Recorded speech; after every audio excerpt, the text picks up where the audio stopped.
Good morning, students.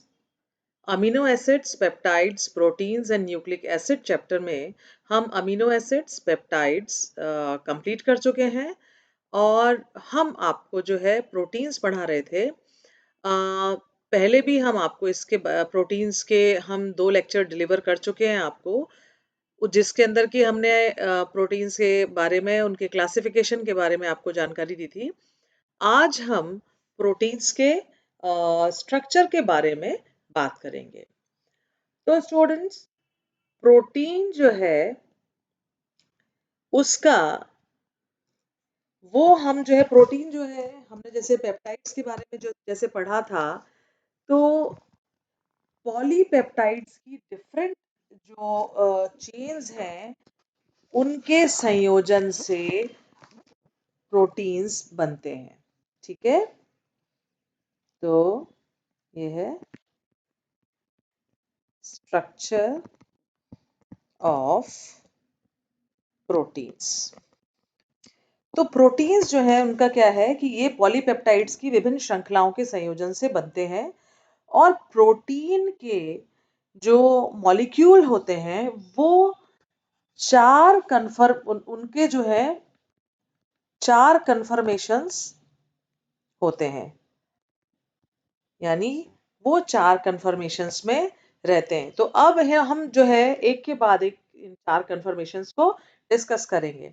तो सबसे पहला जो है उसे हम कहते हैं, वो होता है हमारा प्रोटीन्स का प्राइमरी स्ट्रक्चर। तो प्राइमरी स्ट्रक्चर में क्या होता है कि जैसे एक पॉलीपेप्टाइड चेन में अमीनो एसिड्स के जो है वो लीनियर सीक्वेंस जो है वो डाइसल्फाइड बॉन्ड्स के साथ जो है वो अटैच्ड रहते हैं। तो इस तरह से उनका जो है वो प्राइमरी स्ट्रक्चर कंफर्मेशन होता है। इसमें क्या होता है, जैसे अमीनो एसिड्स हैं तो अमीनो एसिड्स परस्पर केवल पेप्टाइड बॉन्ड्स द्वारा संयोजित रहते हैं। तो क्या होता है इसमें देखिए कि किस तरह से होगा कि इसमें डाइसल्फाइड बॉन्ड्स जो है उनकी संभावित उपस्थिति होती है इसके अंदर। तो कैसे कि H2N CHR C double bond O OH H NH, यानी ये NH2 CH CHR C double bond O OH। ठीक है, तो अब ये जो है इनके अंदर ये जब आपस में रिएक्ट करते हैं, ये 2 स्ट्रक्चर्स जब आपस में रिएक्ट करते हैं दिस एंड दिस, तो ये क्या बनाते हैं कि H2N CHR और यहाँ से जो है ये वाटर मॉलिक्यूल ये निकल जाएगा। यहाँ से हम पहले ही बता चुके हैं इसे आपको, CHR, तो ये C double bond O NH CHR C double bond O, ये कुछ नहीं है, C double bond O OH। तो यहाँ पर आप देख रहे हैं कि सिंपली जो है ये पेप्टाइड बॉन्ड, जिस इसको हम CO और NH जो है इसे हम क्या कहते हैं, इसे हम कहते हैं पेप्टाइड बॉन्ड। तो आप यहाँ पे देख रहे हैं कि सिंपली पेप्टाइड बॉन्ड्स के द्वारा ये आपस में जुड़े हुए हैं। तो इस प्रकार क्या होता है कि जो 2 अमीनो एसिड से, तो क्या होगा अगर 2 अमीनो एसिड्स हैं, 2 अमीनो एसिड्स हैं तो वो क्या कहलाएगा, डाईपेप्टाइड, डाईपेप्टाइड।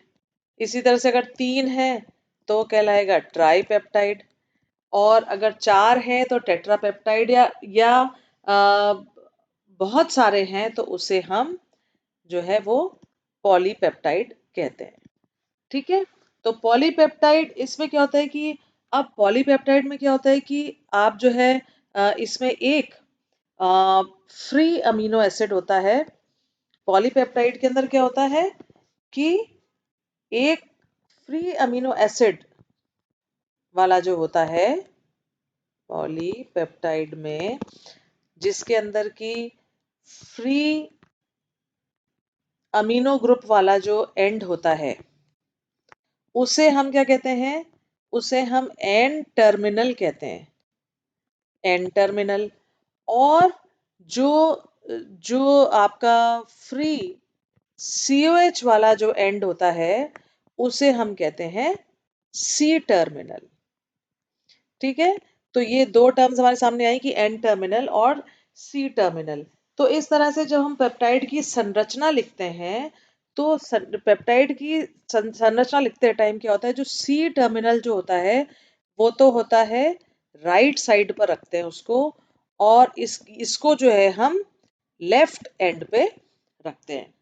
तो अब क्या होता है कि जब इनका हम नामकरण की बात करते हैं तो नामकरण करते समय प्रोटीन को जो है सबसे जो एक्सट्रीम राइट वाला जो अमीनो एसिड है उसका डेरिवेटिव माना जाता है। जैसे हम एक एग्जांपल आपके सामने देते हैं कि अगर मान लीजिए हम दो तीन अमीनो एसिड्स लेते हैं, जैसे मान लीजिए H2N CH2 C double bond O NH, फिर CH3 C double bond O NH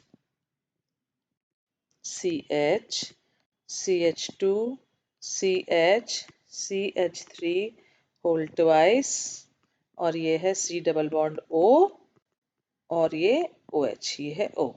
ठीक है, तो इसमें आप देख रहे हैं कि ये तो CONH जो है ये तो पेप्टाइड बॉन्ड्स हैं जिनके द्वारा कि ये तीन अमीनो एसिड्स जो है वो आपस में जुड़े हुए हैं। तो ये जो है इनिशियल ये वाला जो है ये है ग्लाइसिन। ठीक है, और ये वाला जो है ये है एलेनिन,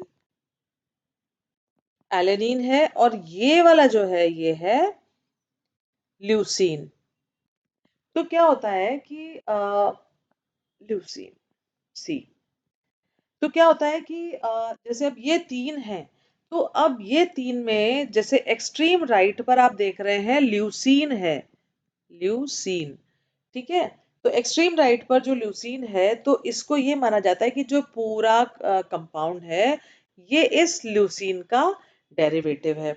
तो अब इनका नामकरण कैसे करते हैं कि जैसे जो पहले लेफ्ट साइड में जो जुड़े हुए होते हैं उनको तो हम उनके आगे तो नील लगा देते हैं, जैसे ग्लाइसिल, एलेनिल, इस तरह से IL लगा देते हैं, और ल्यूसीन इनमें जो है वो IN लगा देते हैं। ठीक है, तो क्या होता है कि जैसे इनके तो एंड में क्या हो जाएगा, इल आ जाएगा, YL, और इनमें क्या आ जाएगा, इनमें ये इन आ जाएगा। तो इनका इस तो अब इस तरह से इस स्ट्रक्चर का नाम क्या कहलाएगा, इसका नाम हो जाएगा ग्लाइसिल एलेनिल ल्यूसीन। ठीक है, तो ग्लाइसिल एनिलिन ल्यूसीन इसका नाम हो जाएगा। ठीक है, तो अब इसमें जो है अब आप ये देखिए कि इस तरह से इसको हम कर लेते हैं।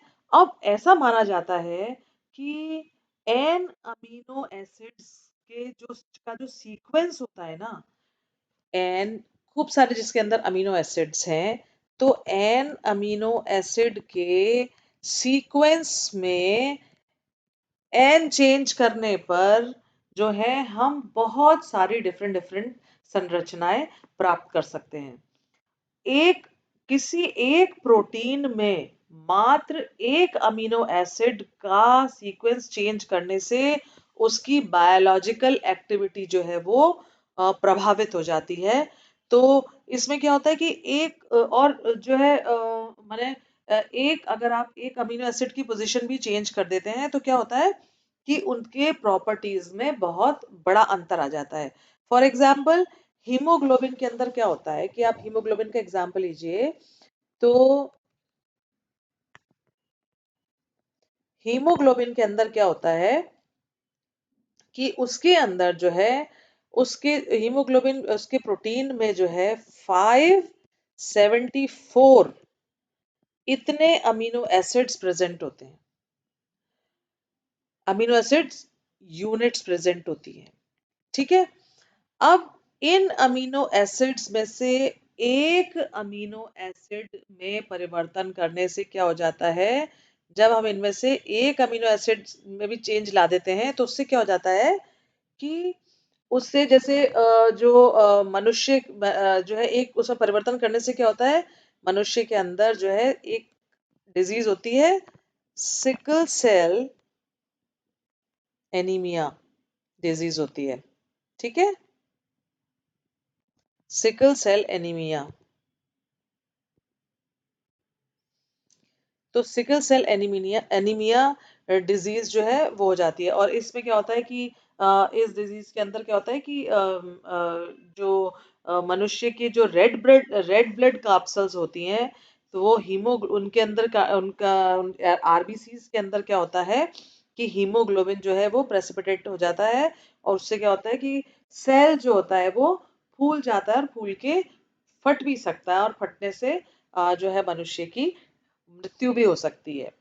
तो इस तरह से जो है आप ये देखिए कि अमीनो एसिड यूनिट्स में एक अमीनो एसिड की पोजीशन चेंज करने पर इतना बड़ा अंतर आ सकता है।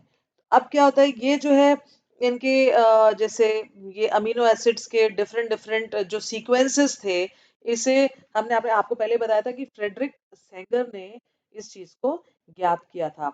और इन्होंने जो है इंसुलिन के अंदर इंसुलिन के अंदर जो है इन्होंने ये ज्ञात किया था कि इंसुलिन के अंदर 51 अमीनो एसिड्स होते हैं।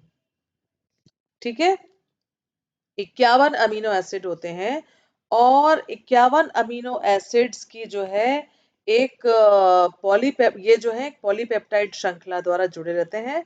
और इसमें क्या होता है कि दो चेन्स होती हैं, चेन ए और दूसरी होती है चेन बी।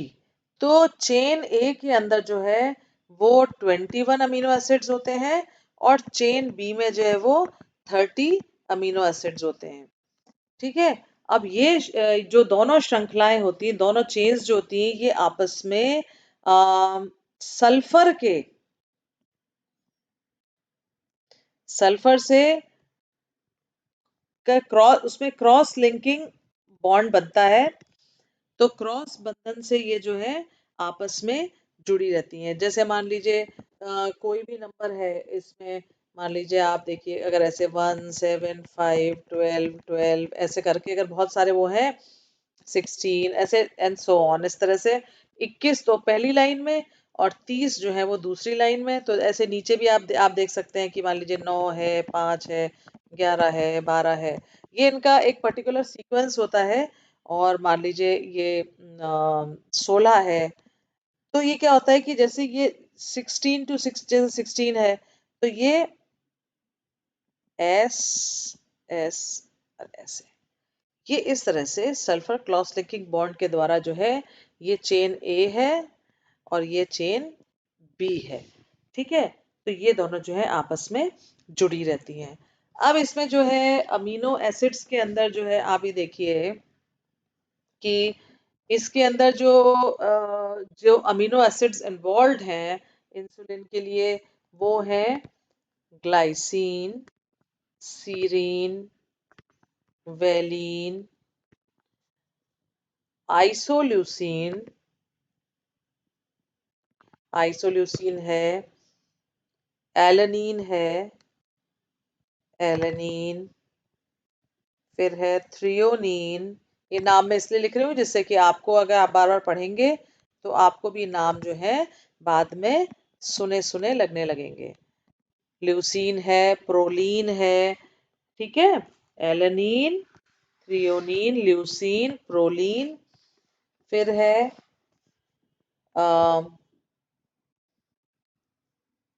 फिनाइल एलानीन, और एक होता है एस्पार्टिक एसिड, आर्जिनिन,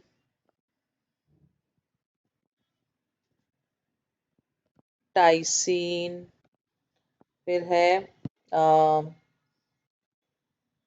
टायरोसिन, एक ग्लूटामिक एसिड भी होता है, ग्लूटामिक एसिड, हिस्टिडीन और सिस्टीन, इस तरह से जो है ये 16 अमीनो एसिड जो है वो आपस में एक श्रृंखला के द्वारा जुड़े रहते हैं। तो स्टूडेंट्स, आपने जो है इसके जो है इसके 4 कन्फर्मेशंस होते हैं और 4 कन्फर्मेशंस के आधार पर 4 स्ट्रक्चर्स होते हैं। तो इसमें आपने अभी सबसे पहले जो है प्राइमरी स्ट्रक्चर ऑफ प्रोटीन जो है वो आज के लेक्चर में आपने पढ़ा। तो अब इसके बाद जो है नेक्स्ट जो लेक्चर पे हम डिस्कस करेंगे सेकेंडरी स्ट्रक्चर ऑफ प्रोटीन्स। तो स्टूडेंट्स, आपको जो है ये इसके बारे में प्रोटीन के प्राइमरी स्ट्रक्चर के बारे में आपको अच्छे से समझ में आया होगा। ठीक है, जो नेक्स्ट लेक्चर में हम प्रोटीन का सेकेंडरी स्ट्रक्चर डिस्कस करेंगे। Thank you very much.